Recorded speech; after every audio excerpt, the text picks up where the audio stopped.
It's a pleasure to welcome George Mitchell, the former Democratic U.S. Senator from Maine, who went on to serve in the very powerful role of Senate Majority Leader in the 90s. He also served as U.S. Special Envoy for Northern Ireland under Clinton and served again as Special Envoy under Obama, that time for Middle East peace.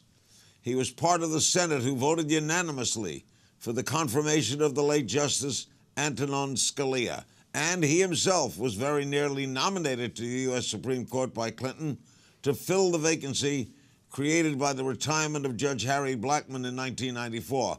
By the way, he turned down that offer to focus on universal national health care legislation in the Senate. He joins me from New York, and he's a great American. So good to see you, George. Thanks, Larry. Thanks for having me on. Still following your Red Sox? Oh, yes, Yeah. Right. We're going down to spring training next weekend for a meeting and take a look at the club for this season. He solved the situation in Ireland and England. He gave us the Mitchell Report, which led to so many examinations in the world of baseball, and he remains a dedicated public service. President Obama has announced his intentions to close Guantanamo Bay. What do you think of that idea? I think it makes sense, Larry. It served its purpose, and I think it continues to be a problem for the United States around the world while serving no great purpose here. I understand the concerns of those who say, well, these are dangerous people. We shouldn't bring them into the United States and prosecute them. But the fact is, we've had a remarkably successful record of prosecuting terrorists in our criminal justice system. And ironically, Larry, I haven't seen a single politician express opposition to the United States extraditing El Chapo from Mexico. Now, there's a really dangerous guy with a large militia, sort of a private army of killers and murderers, and nobody's worried about him. So I think that it makes sense, and I hope that the Congress is able to find its way to a plan, if not the president's plan, then some other, to terminate the facility at Guantanamo. Where do we put them as they await prosecution? Well, the same as other dangerous people. There are maximum security prisons scattered around the country. I once served, actually twice, in the Justice Department, was the United States Attorney in Maine for some years before I became a federal judge. And we have a pretty good record of dealing with people who are violent, who have to be restrained, but still to receive a fair trial under the American system. The Republicans are fighting it. Do you know why? Well, I think in part it's because Obama has proposed it. Our country is very polarized, and even when Obama proposes what have been Republican ideas, they are opposed. So I think it's part politics. I don't doubt that there are some who sincerely feel that we shouldn't be bringing those people into this country. But as I pointed out in the case of El Chapo, they're not consistent in that concern. President Obama says he'll nominate a successor to Justice Scalia in due time. The GOP says it should be left to the next president. What do you make of that? Well, the Republicans say the people should decide. But the fact, of course, is that nearly 66 million Americans voted for President Obama. They didn't realize when they voted that they were expected to get 3/4 of a vote. They thought they were getting a full vote. But if the president can't nominate someone in his last year in office to the Supreme Court, one of the most important functions to be performed by any president, and effectively what they're saying is that the people who voted for him got 3/4 of a vote, and let's wait until the next election. I don't agree with it. I believe, Larry, that a nominee by the president should have a full vote in the Senate.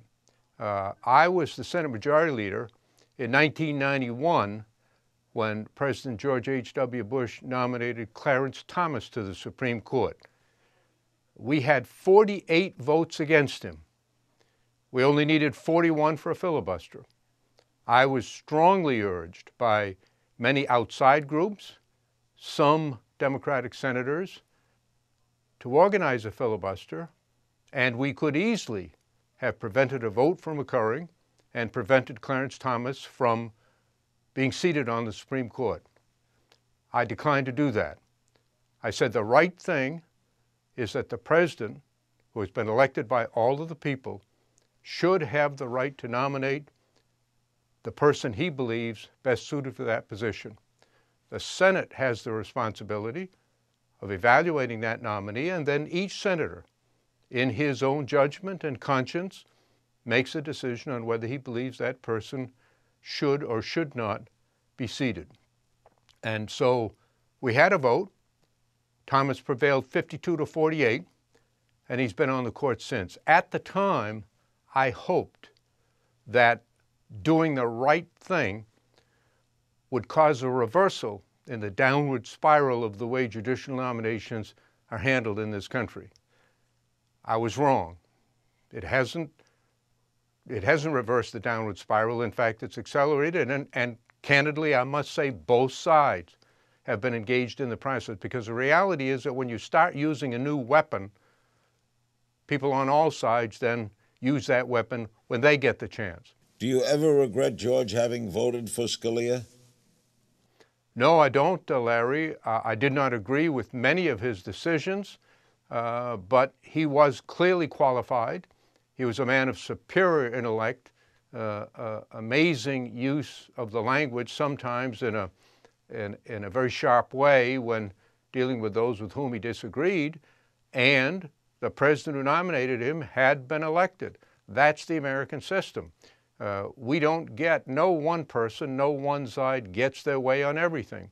This is a very large country, very diverse, many different and competing constituencies on several levels: political, economic, regional, sectional, and so forth. And so we have to accept the reality that we have an orderly system, and we should follow it, even when it means we don't get our way all of the time. Do you think we'll see a successor appointed? By President Obama? Yeah. Oh, yes, I think he will nominate someone. No, do you think it'll be confirmed?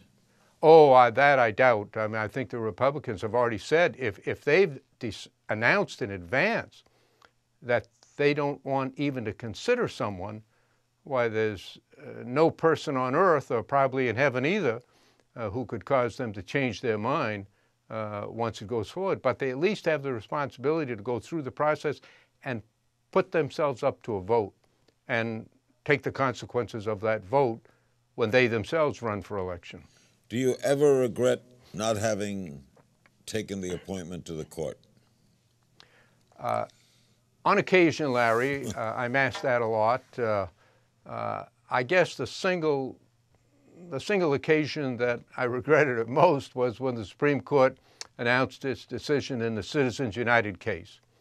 That case reversed prior Supreme Courts, which had held that Congress has the constitutional authority to impose reasonable restraints on campaign financing. And the court, with a majority that constantly talks about not creating new rights and following precedent, came up with what I think are illogical theories to justify basically opening the floodgates for money in American politics. Now, to be fair, the court didn't create the problem. It's existed from the very beginning. But what the court did was basically open the floodgates, and now we have billions of dollars pouring into the American political system to the enormous detriment of American democracy and the American people. And the irony is, Larry, that those who defend the Citizens United decision at the time said, well, disclosure will take care of it. Their catch line was, sunshine is the great disinfectant. But the reality is that one of the consequences that's flowed not just from Citizens United, but from other decisions since then, is that transparency is declining. Right now, there are billions of dollars going into the system. All the candidates, all parties are using it in a way that doesn't permit disclosure. So more money and less transparency is the result. I'll say this, I don't agree a lot with what Donald Trump says, but one of the reasons he's doing so well is that he stresses that. And he points out that he puts it in very direct and blunt terms that these other guys are all bought and paid by the outside interests. And that the American people believe that, Larry. I travel all over America. I speak to business groups, universities, everywhere. And wherever I go, I ask this question: who here believes that our elected officials in Congress are more responsive to their constituents than they are to their donors? Of the thousands and thousands and thousands of people I've asked that question, only one or two have ever raised their hands, and one of them was the wife of a congressman. Democracy is being corrupted not because of people taking money to vote this or that way, but because the public trust in elected officials has been severed. You mentioned Mr. Trump. Have you ever seen anything like this presidential contest? No, I never have, Larry.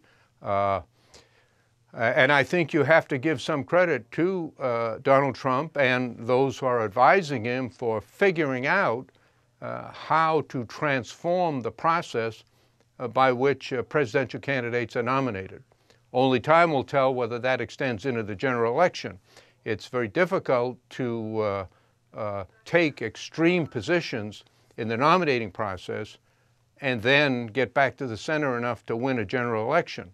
But we'll see. We haven't seen anything like this. Keep in mind, though, that he's got about a third of support from the Republican Party, which represents about a third of the country. So there's a vast number of voters out there who have yet to express themselves. As I pointed out, President Obama got nearly 66 million votes in the general election of 2012, and only the very tiniest fraction of that number have cast their votes so far or will cast their votes in the nominating process this year. Who do you think will be the nominees? Well, Larry, it's so volatile and unpredictable that I wouldn't describe my words as a prediction. I would call them more a guess. I don't have any more insight than you or any of your viewers do on this subject.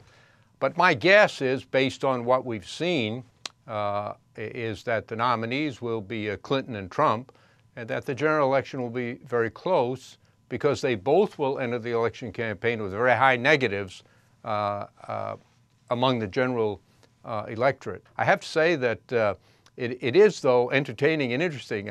People go home and watch television. I know in my family, people say, well, I wonder what he said today. They turn on the television to see what he said. And I have some sympathy for all of the candidates because I myself ran for statewide office several times and know what it's like to go through an election, although nowhere near comparable to the glare of a presidential election. George, go ahead. You accomplished great things in the England and Ireland controversy. You solved that situation. That is a settled issue. Why, as Bill Clinton has said many times, why does the Middle East seem insoluble? Larry, people ask me all the time to compare the two situations, and the reality is that the Middle East is far more complex with many different intersecting, overlapping, and sometimes contradictory conflicts, and with many more external factors than existed in Northern Ireland. Islam is growing rapidly in terms of worldwide adherence. There are now 7.5 billion people in the world. 1 in 5 is Muslim, about 1.5 billion. When the world's population edges up close to 10 billion, just after the middle of this century, 1 in 3 will be Muslim. That'll be 3.5 billion. That's the equivalent of the total population of the world as recently as 1970.